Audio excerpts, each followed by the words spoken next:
Bonjour à tous, aujourd'hui je vais vous parler d'une super série de BD que j'adore.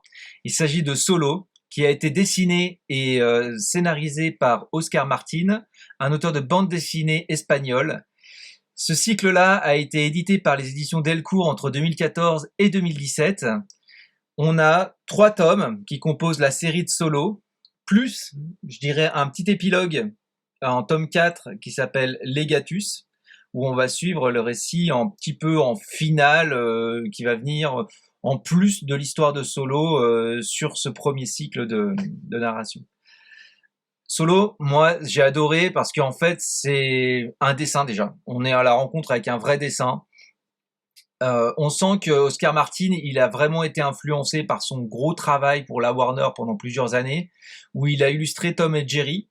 On ressent ce côté, ce dessin un peu cartoonesque là, comme ça, sur les planches. Donc, je peux vous en présenter quelques-unes. Vous voyez en fait ces dessins un petit peu exacerbés, mais en même temps là, c'est au service d'une histoire qui est assez impitoyable, assez âpre. On est dans un monde post-apocalyptique. Alors on ne sait pas si c'est le nôtre ou pas. En tout cas, ce monde a été ravagé par la guerre nucléaire et chimique. Les paysages sont vraiment dévastés, un peu à la Mad Max. Et dans ce monde, s'est développé des espèces animales ou humanoïdes un petit peu différentes de ce qu'on connaît jusqu'à présent.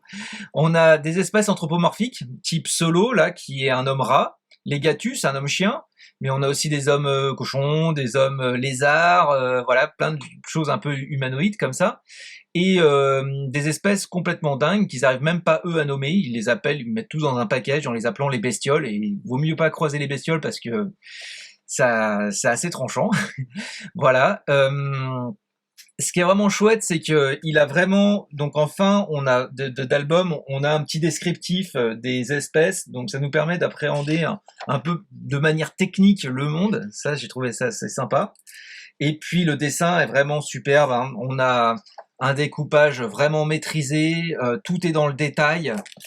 C'est âpre, c'est assez violent, des fois sans espoir, mais de l'autre côté, ça permet d'exacerber les sentiments et d'avoir des histoires vraiment poignantes, comme on peut illustrer la couverture du tome 2, là, on a vraiment des choses fortes. Voilà, un beau récit, une belle BD, un auteur à découvrir.